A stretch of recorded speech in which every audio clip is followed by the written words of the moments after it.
საქართველოში ყოველდღიური მოხმარების პროდუქტებზე ფასების მატების ტენდენცია კვლავ შეინიშნება. ბოლო დღეების მანძილზე განსაკუთრებით ფასი ხორცზე და ხორც პროდუქტებზე მოიმატა. გაძვირების მთავარ მიზეზად ხორცის რეალიზატორები პირველ დღეს ექსპორტს ასახელებენ. სადღაც მოიმატა 1-2 ლარი საქონლის ხორცს. ეს იმის გამო, რომ ესე იგი შემოსული არიან ირანიდან, ვაჭრები არიან ჩამოსულები და ქვია, გაყავთ საქონელი ჩვენ საქონელი.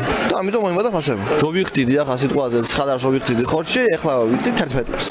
იგივე ღორზეც და ხბოზეც თავისთავად. გადის საზღვარგარეთ კერძოდ აზერბაიჯანში და ასე შემდეგ და ასე შემდეგ ბუღები, პატარა ხუები და ხბო თუ არ იქნა, საქონელი საიდან იქნება. მაგან განაპირობა ზუსტად ხორცის მომატება ფასზე. ეხლა იცით იმ დონემდე არა მომატებული რომ დაუშვათ, აი იყო დაუშვათ ლარი და გახდა 3 ლარი. აი კაპიკებში და მე ეხლა პირადად მე ვერ ვიმაშვები. ეხლა შაქარი დაუშვათ რამდენი იყო და 10 კაპიკი 20 კაპიკით მომატებული არც ვაქცე უყურადღება. მე ვყიდი ქათამს. ქათამი როგორც იყო 6 ლარი, იწევლა 6 ლარია კილო.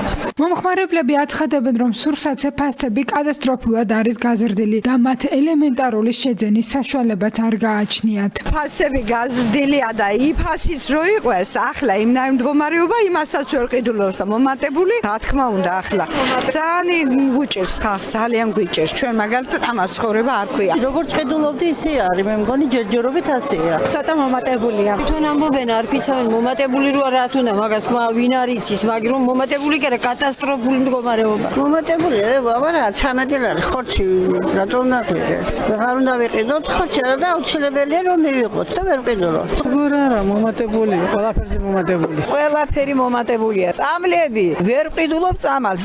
მოვდივარ ატირებული აგერ ონკოლოგიურიდან. მოვდივარ ატირებული, რომ საშუალება არ მაქვს რომ ვიყიდო აგერ ონკოლოგიური არ ჩამსვა პროგრამაში და წამალს ვერ ვყიდულობ და უნდა მოვკვდე. მძღოლები კი საწვავზე ფასის მატებას უჩივიან. მათი თქმით, ბოლო პერიოდში საწვავის ფასმა რამდენიმე ათეული თეთრით მოიმატა. მომატებულია 70%, აბა რა არის? დიზელმაც და გაზმაც და ბენზინმაც ყველაფერი. და დაწილვა და ყველაფერი დაამატყორე ხალხი. კი, გაზელი ხა ვინ როგორ მოიხმართ ახლა რამდენითაა დიზელი გაზელი?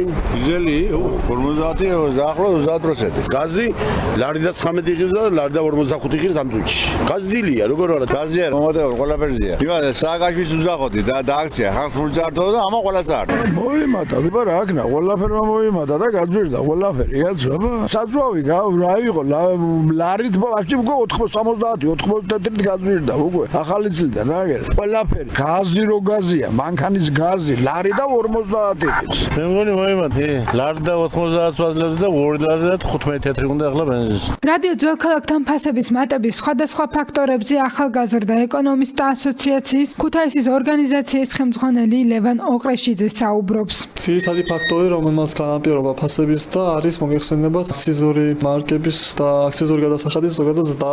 აგრეთვე გარკვეულ გავლენას ახდენს ისიც, რომ საერთაშორისო ბაზარზე გარკვეული პროდუქციაზე არის ფასები გაზრდილი, მაგალითად ნავთობპროდუქტებზე. თუმცა ეს სრულად არ არის ჯერ ასახული ეს პროცესი ფასებზე, იმიტომ რომ პორტიორმა კომპანიებმა გარკვეულთად არის დაიჭირეს მოსალოდნელი აქციზური მარკების და აქციზის გადასახადების დასთან დაკავშირებით და მოხდინეს წინასწარ შესყიდვა საქონლის. ახალგაზრდა ეკონომისტთა ასოციაციაში ასევე განმარტავენ, რომ მოსახლეობისთვის დამაიმედებელი პროგნოზი არ გააჩნიათ, რადგან ფასების მატების ტენდენცია კვლავ შენარჩუნდება.